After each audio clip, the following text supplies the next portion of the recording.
تقریر چلتی ہے۔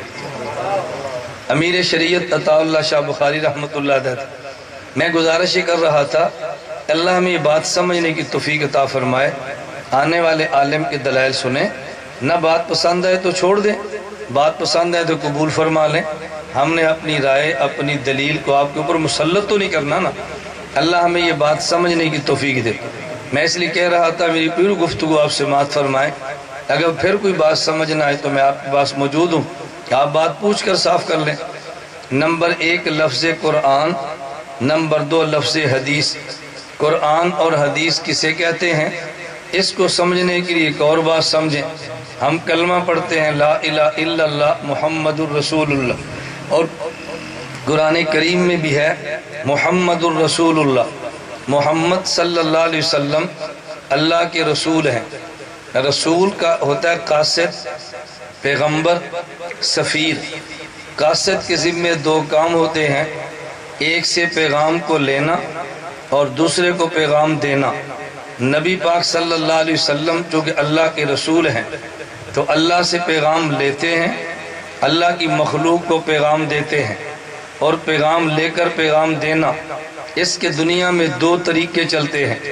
نمبر 1 پیغام دینے کا طریقہ یہ ہے، پیغام دینے والا اپنی مراد بھی دیتا ہے، اس مراد کے لیے الفاظ بھی دیتا ہے، اور پیغام کا دوسرا طریقہ، پیغام دینے والا مراد تو دیتا ہے، مراد کے لیے الفاظ نہیں دیتا۔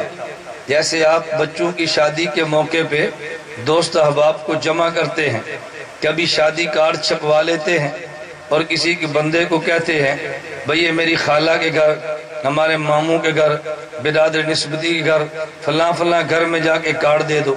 اس کارڈ پہ آپ کی مراد بھی لکھی ہے اور آپ کے الفاظ بھی لکھی ہیں۔ کارڈ لے جانے والا زبان سے کچھ نہیں کہتا، کہتا ہے یہ کارڈ ہے۔ اگر آپ پوچھو بھی نہ کیا ہے تو وہ کہتا ہے کھول کے پڑھ لو، کھول کے پڑھ لو، زبان سے کچھ نہیں کہتا، وہ کارڈ دیتا ہے۔ اس پیغام میں آپ نے مراد بھی دی ہے اور مراد کے لیے الفاظ بھی دیے ہیں، فلاں کا بیٹا، فلاں کی بیٹی، فلاں وقت نکاح، فلاں متمنی شرکت، فلاں مزید تاکید، جو لفظ لکھے ہوتے ہیں۔ لیکن اگر شادی کارڈ نہ ہو، کسی بندے کو بھیج کر پیغام دیں تو وہ پیغام لے کر جاتا ہے، مراد آپ کی ہوتی ہے، الفاظ اس کے اپنے ہوتے ہیں۔ ہمارے سرگودے میں رواج یہ ہے کہ نائی کے ہاتھ پیغام بھیجتے ہیں، اور نائی جو پیغام لے کر جاتا ہے اس پیغام کو گنڈ کہتے ہیں۔ دروازے پہ دستک ہوئی، پوچھا جی کون آیا؟ بچہ کہتا جی چاچا اللہ بخش نائی آیا۔ ماں پوچھ دی یہ کیوں آیا؟ اگر جی آندہ پہ چودھری نذیر دی کڑی دا چودھری بشیر دے مڑے نال ویاہ ہے تو میں تو انہوں گنڈ دینا ہے۔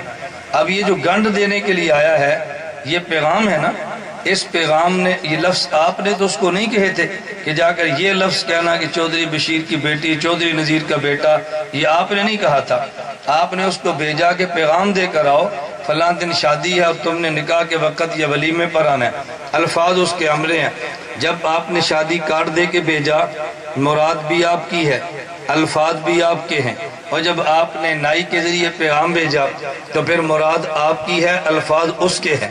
پتہ چلا پیغام 2 طرح سے ہے، کبھی پیغام دینے والا مراد بھی دیتا ہے، الفاظ بھی دیتا ہے، اور کبھی پیغام دینے والا مراد تو دیتا ہے، الفاظ میں پیغام لے جانے والے کو آزاد رکھتا ہے۔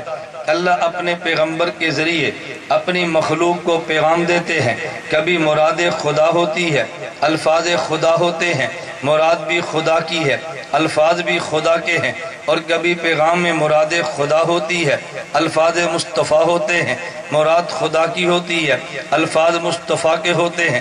اللہ جو پیغام دے کے اپنی مخلوق کی طرف نبی کو بھیجتا ہے، اگر اس میں مراد خدا، الفاظ خدا ہوں، اس پیغام کا نام قرآن ہے۔ اگر مراد خدا، الفاظ مصطفیٰ ہوں تو پیغام کا نام حدیث ہے۔ قرآن حدیث کا معنی سمجھ گیا؟ میں نے اتنا آسان تمہیں سمجھایا ہے کہ تمہیں دنیا میں کوئی مولوی اتنا آسان نہیں سمجھائے گا کہ قرآن اور حدیث کہتے کسے ہیں۔ اب تمہیں پتہ چلے کہ لوگ میرے آنے پر پریشان کیوں ہوتے ہیں کہ یہ اتنی مشکل بات جٹوں اور دیہاتی آدمیوں کو سادہ لفظوں میں کیسے سمجھاتا ہے۔ میری چونکہ میں نے پڑھا شہروں میں ہے اور پیدائش ہماری دیہات کی ہے، اس لیے ہم دیہاتیوں کا مزاج بھی جانتے ہیں اور شہروں کا بھی جانتے ہیں، اور میں صرف سمجھانے کے لیے آپ کو بڑے آرام سے بات کر رہا ہوں۔ ورنہ میرے اللہ کا بڑا شکر ہے، آپ یوٹیوب پہ یا گوگل پہ مولانا الیاس گھمن نام کی سرچ کریں، الاتحاد.org anamedia.com میری ویب سائٹ کا وزٹ کریں، آپ کو خطابت کا اندازہ ہوگا۔ میں کراچی جا کر کبھی چیلنج سے بات کہتا ہوں کہ میں اپنی رفتار پہ خطابت کروں، اردو سپیکنگ والا کراچی کا، اس کا کان میری زبان کا ساتھ نہیں دیتا، اتنی رفتار سے بحمداللہ میں تقریر کر سکتا ہوں، ہماری موٹر وے والی رفتار۔ لیکن میں چونکہ سمجھانے کے لیے بات سمجھا رہا ہوں کہ آپ کے ذہن میں عنوان بیٹھ جائے۔ قرآن اور حدیث کا معنی سمجھ گئے، مراد خدا الفاظ خدا، پیغام کا نام قرآن ہے، مراد خدا الفاظ مصطفیٰ، پیغام کا نام حدیث ہے۔ ہم قرآن بھی مانتے ہیں، حدیث بھی مانتے ہیں۔ اس کی میں 2-3 مثالیں دوں گا تاکہ آپ کو قرآن حدیث صحیح طرح سمجھ آئے، مثال کے بغیر بات سمجھ نہیں آتی۔ نمبر 1 مثال سمجھیں، حضرت آدم علیہ السلام سے غلطی ہوگی، آدم علیہ السلام بھول گئے، اللہ رب العزت نے آدم علیہ السلام کو ڈانٹ دیا، آدم علیہ السلام جنت سے آگے، حضرت آدم اور حوا علیہ السلام دونوں اللہ سے دعا مانگنے لگے۔ ایک دعا قرآن میں ہے، ربنا ظلمنا انفسنا وَإِن لَّمْ تَغْفِرْ لَنَا وَتَرْحَمْنَا لَنَكُونَنَّ مِنَ الْخَاسِرِينَ، اے اللہ ہم سے ظلم ہوا، اگر آپ نے معاف نہ کیا ہمارا بہت نقصان ہوگا۔ اس دعا میں وسیلے کے کوئی الفاظ نہیں ہیں کہ آدم علیہ السلام نے کسی کا وسیلہ دے کر دعا مانگی ہو، وسیلے کے الفاظ نہیں ہے۔ نمبر 2، حضرت آدم علیہ السلام کی دعا حدیث مبارک میں ہے، مستدرک حاکم کتاب کا نام ہے، آدم علیہ السلام نے اللہ سے دعا مانگی، اللہم انی اسألک بحق محمد ان تغفر لی، اے اللہ میں تجھ سے حضرت محمد صلی اللہ علیہ وسلم کا وسیلہ دے کر دعا مانگتا ہوں کہ مجھے معاف کر دے۔ اللہ رب العزت نے پوچھا کیف عرفت محمد ولم اخلقہ، ابھی تک میں نے حضرت محمد صلی اللہ علیہ وسلم کو پیدا نہیں کیا، آدم آپ نے کیسے پہچانا ہے؟ آدم علیہ السلام نے عرض کیا لما خلقتنی بیدک، اللہ جب آپ نے مجھے پیدا فرمایا، ونفخت فی من روحک، میرے بدن میں روح کو ڈالا، رفعت راسی، میں نے سر اٹھایا، رأیت علی قوائم العرش مکتوبہ، میں نے عرش پہ لکھا ہوا دیکھا تھا، لا الہ الا اللہ محمد الرسول اللہ، اس وقت میں نے یقین کر لیا اللہ تو اپنے نام کے ساتھ اسی کا نام لکھتا ہے جو پوری مخلوق میں تجھے محبوب زیادہ ہو۔ اللہ فرماتے ہیں صدقت یا آدم، آدم تو نے بالکل سچ کہا ہے، انہ لحب الخلق الیہ، میرا محمد مجھے پوری کائنات میں زیادہ محبوب ہے، سألتنی بحقی قد غفرت لک، تو نے میرے محمد کا وسیلہ دے کر مجھ سے دعا مانگی ہے اور میں نے تجھے معاف کر دیا۔ اب آدم علیہ السلام کی 2 دعائیں ہیں، ایک دعا قرآن میں اور ایک دعا حدیث مبارک میں۔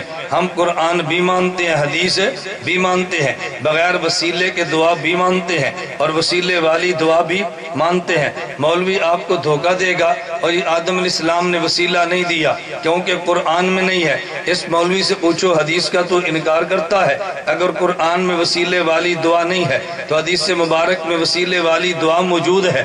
ہم قرآن بھی مانتے ہیں اور ہم حدیث بھی مانتے ہیں۔ قرآن میں دعا بغیر وسیلے کے، حدیث مبارک میں دعا وسیلے والی ہے، تو جو اہل سنت والجماعت ہے وہ ان دونوں دعاؤں کو مانتا ہے۔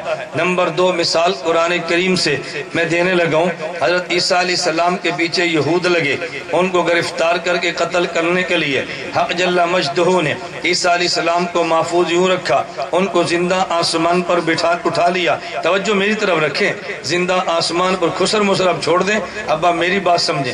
بہت سارے احباب کی عادت آئیں گے اور خسر کرتے رہیں گے تاکہ لوگ اس کی بات کو سمجھیں اور توجہ نہ دیں۔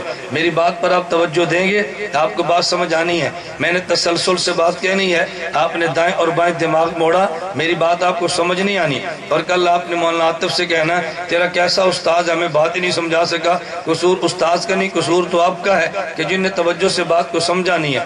اس لیے میں نے کہا مہمان آئے، گاڑیاں رکیں، یہ کاریں آپ روزانہ دیکھتے ہیں، مجھے آپ نے روزانہ نہیں دیکھا، آپ نے پہلی بار دیکھا ہے اور دوبارہ خدا بہتر جانے کہ آپ نے دیکھنا یہ نہیں۔ توجہ رکھنا ذرا۔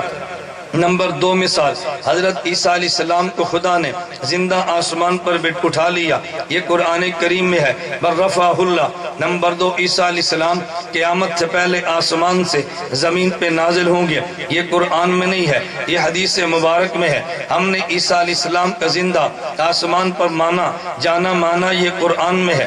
آسمان سے زندہ آنا مانا یہ حدیث میں ہے. ہم قرآن بھی مانتے ہیں اور حدیث بھی مانتے ہیں. مثال نمبر 3 سنیے. نبی پاک صلی اللہ علیہ وسلم گھر میں ہے, قرآن کریم کی آیت اتری ہے, یرید اللہ قرآن کریم میں ہے, اللہ رب العزت